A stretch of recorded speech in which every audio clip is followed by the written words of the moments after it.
US President Donald Trump has hit India with a 25% tariff, and this is the shocker, a penalty for buying oil from Russia. But we don't know what that penalty amount is. Now, Trump, while calling India a friend in an otherwise very terse statement where he called India's tariffs most strenuous and India's non-trade barriers obnoxious, quote unquote, Trump followed this statement with another statement calling India and Russia, I quote, dead economies.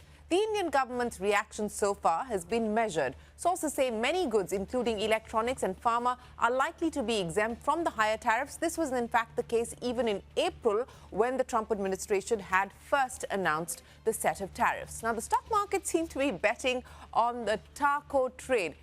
Trump always chickens out, because we've seen a dramatic recovery and a rebound from the lows of the day. So how will this tariff tussle pan out for the markets and for the Indian economy at large? This is the editor's playbook. I'm Shereen Bhan. Joining me on the show today, my colleagues Parikshit Luthra, Prashant Nair, Nimesh Shah Surabhi Upadhyay and Sriram Iyer. Guys, thanks very much for joining us. Before we begin, let's first listen into President Trump on the tariff imposition on India. Well, we're negotiating right now, and it's also BRICS. You know, they have BRICS, which is basically a group of countries that are anti the United States, and India is a member of that, if you can believe it. And it's an attack on the dollar, and we're not going to let anybody attack the dollar. So it's partially BRICS, and it's partially the trade situation. It's the deficit. We had a tremendous deficit. So, as you know, Prime Minister Modi is a friend of mine, but they don't do very much business in terms of business with us. They sell a lot to us, but we don't buy from them. You know why? Because the tariff is so high. They have one of the highest tariffs in the world. Now, they're willing to cut it very substantially, but we'll see what happens. We're talking to India now. We'll see what happens. It doesn't matter too much whether we have a deal or whether we charge them a certain tariff. But you'll know at the end of this week. August 1st is a very big day for this country, because money is going to pour into the United States like we've never seen before. Well, that's President Trump, and of course he's been posting pretty much overnight on Truth Social. But you know what President Trump said there? Not surprising. He's been calling out India for high tariffs, calling India the tariff king and so on and so forth for months, even before he was elected. So that's not new. What's also not new is President Trump going after the BRICS nations, saying that the BRICS countries and the BRICS grouping is anti-America, they're anti the dollar. We've heard that several times in the past, so that's not new either. What is, however, a cause for concern is the manner in which President Trump was tweeting or posting on Truth Social, the language that was being used in those posts. But more importantly, this business of a penalty, the penalty imposition is the new factor. The fact that there would be tariffs coming in because we hadn't been able to work out a deal by the 1st of August, I think everyone had pretty much factored that in. This penalty amount, which, by the way, hasn't been specified as of yet, is the one that's taken people by surprise. Now, Parikshit, let me start by talking to you, because you've, of course, been in touch with sources in the government here in India, but also with people in the White House. Let's first address what the White House is saying, because all we know at this point in time, what is official, maybe not certain, but what is certainly official at this point in time is that 25% tariff imposition from the 1st of August, which President Trump has said is going to happen. What we don't know is what this penalty amount is likely to be. What is the White House saying? Well, the White House is clearly saying that the 1st August deadline is clear. The tariffs will kick in from there. So 25% immediately across the board is what the Indian exporters have to be ready for. Number two, what are the exemptions? All the exemptions that are continuing right now, such as steel and tariffs, which have a steel and aluminum, which have a 50% tariff. You've got autos, which have a 25% tariff. Those exemptions continue. Also for certain metals, pharmaceuticals, semiconductors, electronic items, which the US laptops, smartphones. Exactly. So those exemptions were earlier. Those exemptions continue till the 14th of August. For now, till anything changes further. I mean, the earlier deadline was the 14th of August. So that's where we currently find ourselves. Where we currently stand. And finally, the penalty has not been decided as yet. Currently, you don't have a tariff schedule. You only have an across-the-board 25% tariff, which the US is saying. And that leads to uncertainty because, you know, Russia-Ukraine talks are happening. Trump has said if that deadline, if within that deadline the war is not resolved, there will be secondary sanctions. Yeah. So there could be more coming India's way. Well, we will have to wait to see. But as you pointed out, at this point in time, the White House itself is saying that, look, penalties, we don't know just yet what the amount is going to be. But let's now talk about the Indian government, Parikshit. We saw that statement coming in from the government yesterday that they're assessing the situation and so on and so forth. And whatever is done in the nation's interest. What are you hearing at this point in time? What is the approach likely to be? The sixth round of negotiations were expected to take place with the US team coming to India in the second half of August. Does that stand? Is there expected to be any retaliation at this point in time? What are you hearing? Shereen, it's quite clear we're not close to a trade deal at all. What Donald Trump's anger shows on Truth Social is his frustration with India. He's wanting access on agriculture and dairy, and India has said that we can't even bring that into the negotiating room. And clearly, Donald Trump is very upset with that. He wants an across-the-board deal with India, unprecedented access, major investment commitments, which India is not giving at this stage. Is India going to retaliate? Highly unlikely. One, because there is going to be more action from Donald Trump in the next few weeks. As I spoke about Russia, Ukraine, he will impose tariffs on economies which buy oil and defense equipment He said that, yeah. So there is going to be more coming. So even if we do some sort of placating right now, we will again be hit by some sort of penalty 10 days later. So India right now is going to wait and watch. We've been told by government sources today we'll have to weather the storm. Yeah, in fact, the term being used is India will not jump the gun. Not jump the gun.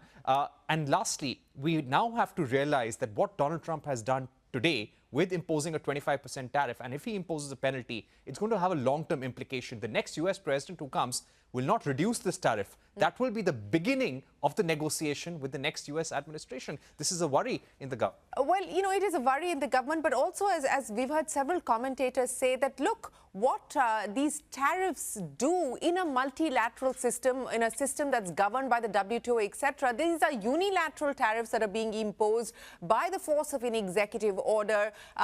We had several commerce secretaries and WTO envoys, former WTO envoys, calling these acts illegal, calling this trade anarchy. But this is the Trump era, and this is an era that we are going to have to navigate. And, to your End point, of multilateral institutions. Well, I don't know, end of multilateral institutions per se at this point in time, but certainly the rules of the game have been upended. But, here's the interesting thing, Parikshit, and I'll come to Surabhi to really understand what the impact is likely to be if it is what President Trump claims tariffs to be. What's interesting is that India and the US were expected to be the first off the block in terms of signing an agreement. We gave a lot of concessions. And we gave a lot of concessions. The Google tax was removed. Google tax, the digital tax was removed. Tariff on EVs was reduced. Bourbon, whiskey. All of that was done even ahead of the Prime Minister's visit to Washington, D.C. in February. So India had made its intent on wanting to get an agreement done with the Trump administration very, very clear. And we put a lot of eggs on that table, in that basket already, even ahead of the Prime Minister's visit. And here we are, where he signed deals with a whole host of countries, including, by the way, with Pakistan. That's the development that's taken place overnight. I mean, Pakistan has got a deal with the US. But Surabhi, let's talk about the world as it is. And it may change with a tweet. We don't know. But what are brokerages telling you at this point in time about the impact on the economy if the 25% tariff stays and we don't know what the penalty is? No, absolutely. Just on the penalty and on Parikshit's point, because I've been following every single tweet wherever he's spoken about Russia, Ukraine, and how he'll penalize Russia's trading partners very carefully all through the week. And in one of those statements, he said, I can impose tariffs of up to 100% in terms of penalties with all those who are doing business with Russia. So let's see what he eventually, hands out to us. Now, just talking about the numbers. So why is this important? There is no denying it. The US is India's largest trading partner, and it has been so for the last 4 years in a row, ahead of China, ahead of UAE, and ahead of a lot of other geographies. The value of bilateral trade as of FY25 has crossed $130 billion. India is earning almost $90 billion in exporting goods to the US. So these are large numbers. You cannot ignore them entirely.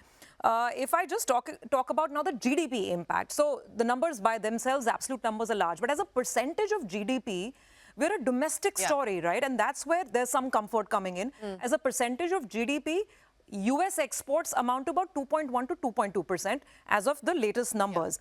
So this whole deficit business, which he keeps talking about, the deficit with India, and yes, there has been a deficit, no denying that.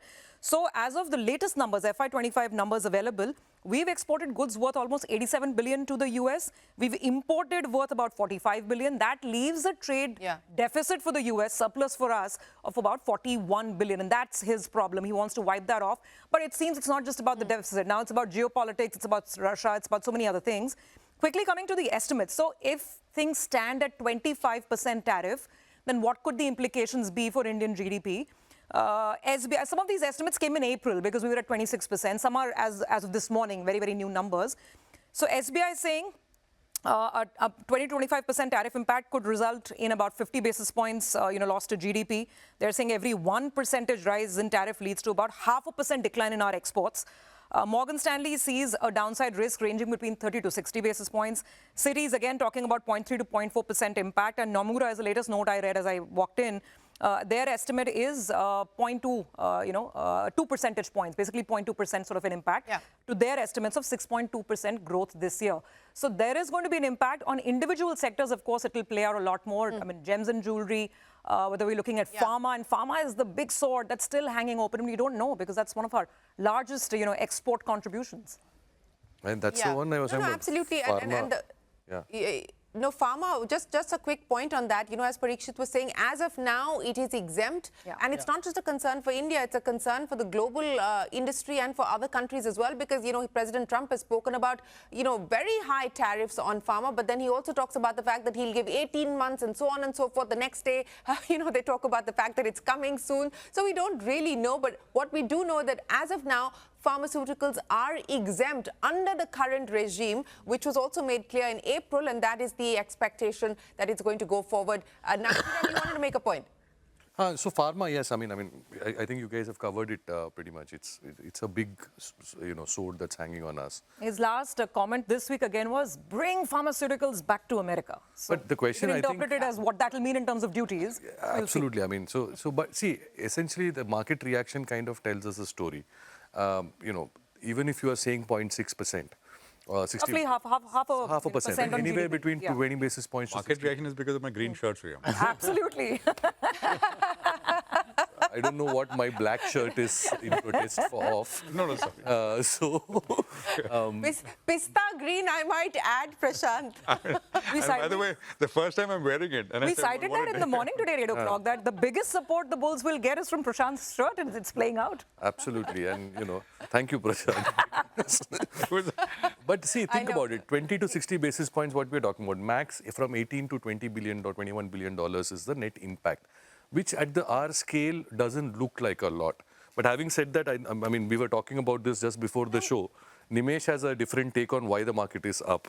I think, so basically, one should not read too much into just one day of pullback, because it's an F1 expiry day. And also the Nifty long short position is extremely short by the FIs. It's the highest short in the system in the last 4 to 6 months. So clearly did the FIs expect this kind of an explosion? Something negative can come. So I think that's a good point, right? Did the FIs expect that these, what happened yesterday may have happened? Exactly. So today's pullback is largely because of technical reasons. So I won't read too much into it.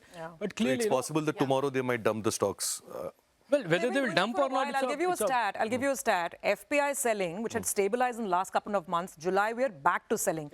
January was selling of almost 90,000 crores in a month. February was again selling. We stabilized next couple of months. And July, we are back down to net sales in the market of about 18,000 crores. 50% we give to Prashant for his green shirt and 50% for the technical reasons.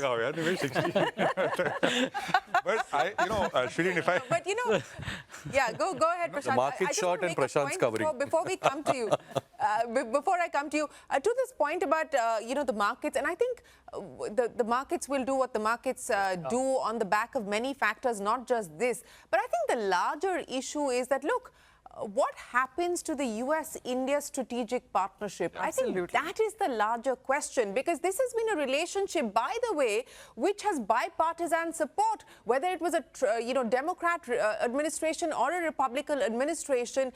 India was seen as a natural ally, as a natural partner, as a strategic partnership. So what happens now to this partnership, I think it has implications beyond just the tariffs and so on and so forth. It has implications that go far deeper, and I think that is something that we are going to have to understand and trust fully will take grapple a with, big and I hit. don't think we have the answers yet. Yeah. I think It's been happening if you from, want right to from do a deal, Operation let's say, Sindoor onwards, yeah. there are multiple conversations that are open right now, right? Whether it is trade, whether it is FTA, whether it is, FDI.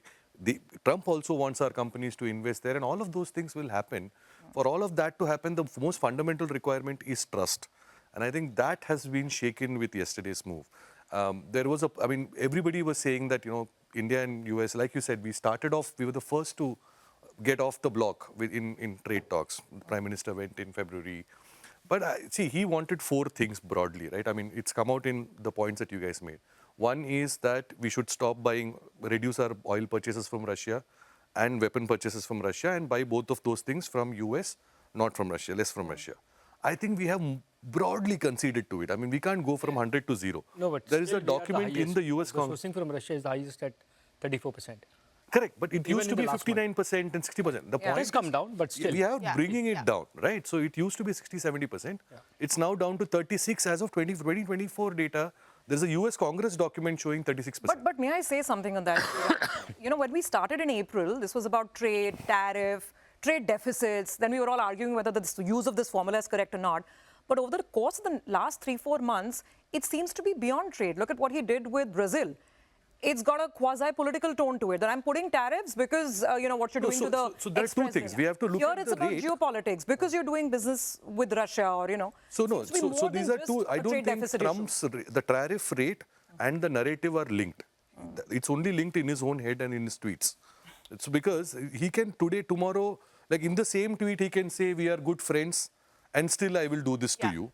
Right? And similarly, today you have a problem with us buying oil from Russia. 2 months ago, you didn't have a problem talking to Russia. And our Chinese are buying from Iran. and Hardeep Singh Puri is on record multiple times on multiple forums saying we had the blessings of US.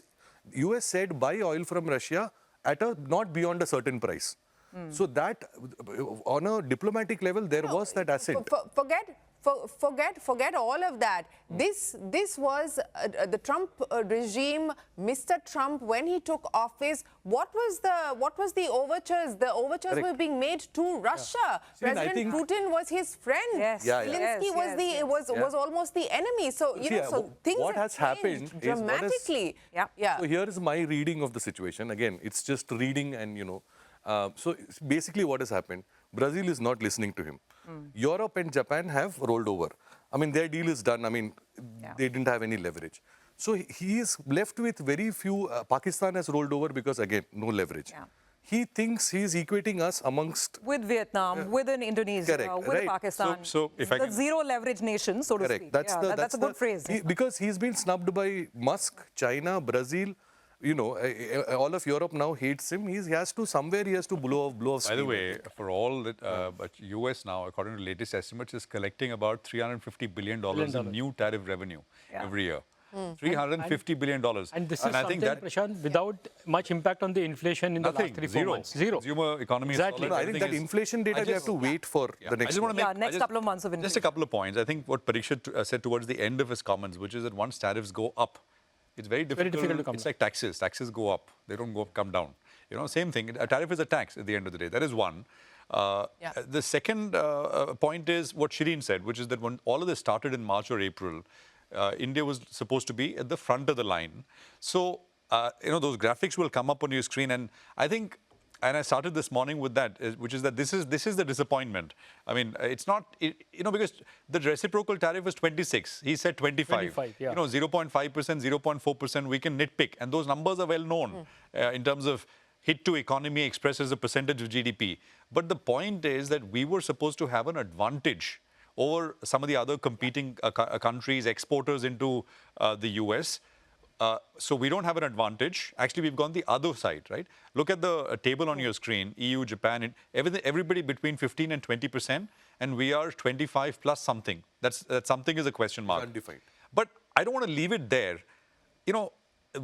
It's very easy to say, look at that number and say, well, we are worse off, etc., etc. So what I also did is I looked at what was the starting tariff rate before Trump came to power. at the end of 2024, what is the tariff rate? And that actually reveals the story. All these other countries, EU, Japan, Indonesia, Philippines, Vietnam, etc., guess what the average tariff? It's 1%, 2%, 3.5%, 0.8%, 4%. So the point I'm making is for all these countries, even as we say that, well, all these countries have got deals, we've not got a deal yet. And we've got a threat of 25%. All the effective tariff rate that they charged US imports into their countries was extremely low. Our effective rate, as the end of the same comparable period, our effective rate, what we charged US imports into India, was about 11.6, 11.7%. So much higher. And so, you know, every sort of soundbite that you hear, he says, well, you know, India is the highest tariff country. I think he said it 100, President Trump has said it 100 times since he's taken over. So the point is, for all these other countries, just in terms of reducing tariffs and saying, well, we'll charge zero. But they're close to zero already. They're 1%, 2%, 3%. We have a much higher rate to begin with. And I think that's an important point to note, even as we kind of sort of despair and it causes a bit of angst that we are 25 and others are between. So this headline number, so some bits of off the top of my head, for example, 25% if the tariff is on pharma exports from India to US. The only two countries that have better rates or more better market share is China and Singapore. It's in chemicals, including pharmaceuticals. So, but their rates are already 30% and 25%. So we still have a comparative advantage in pharmaceuticals, for example. So that's why the impact, unless that additional tariff that he is threatening that comes around, we are still in a better off place.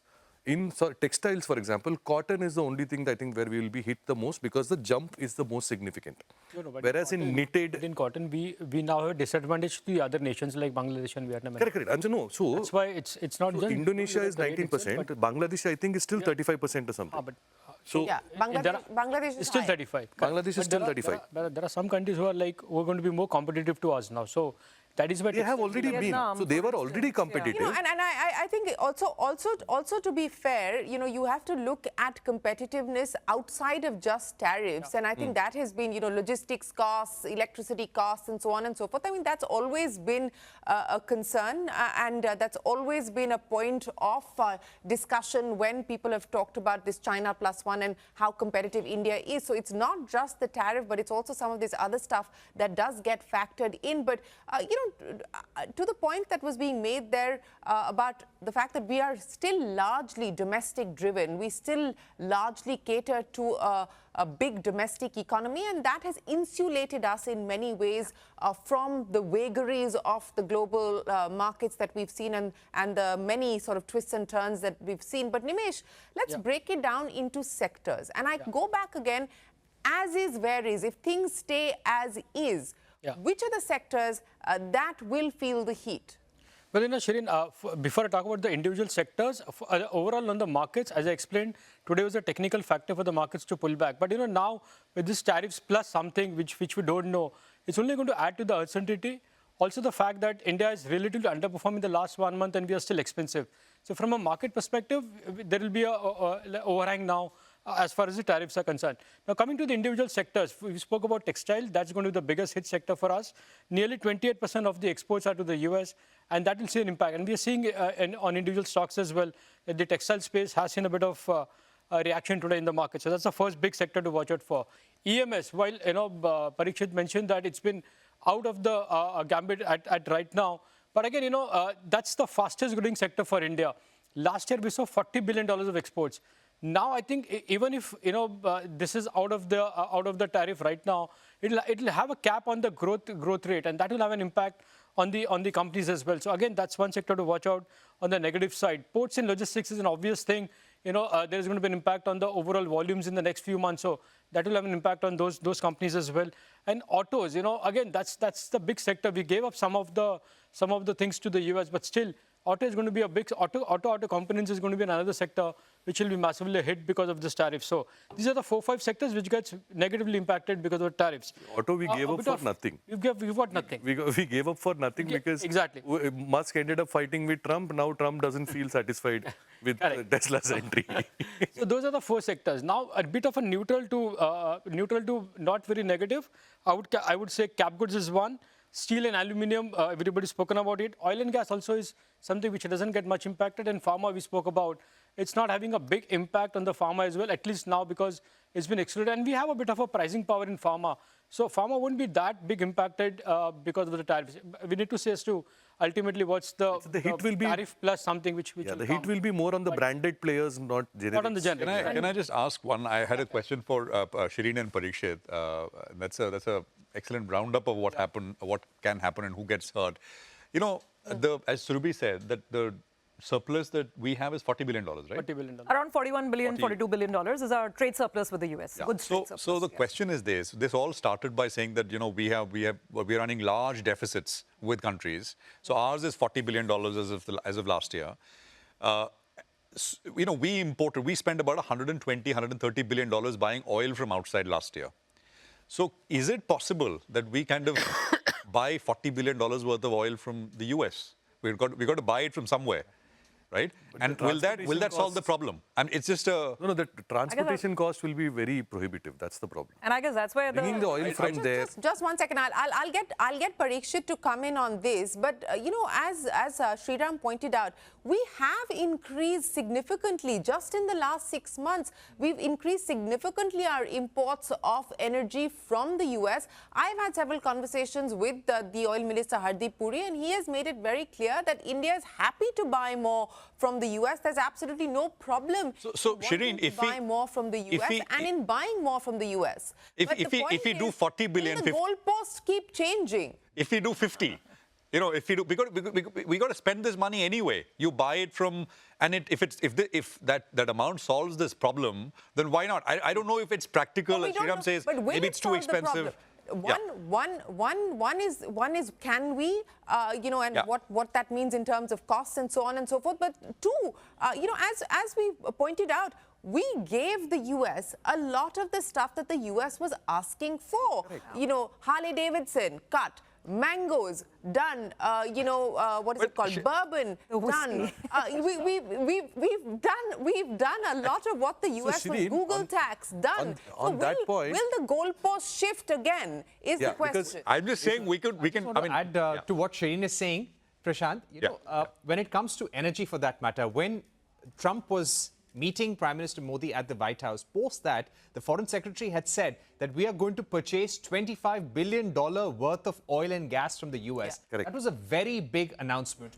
J.D. Vance, when he was here in India, in Jaipur, when he was speaking, he said we want to be the #1 energy supplier and defense supplier. So India does not have much to offer. We're a small trading market. We're not among their top 5 trading partners.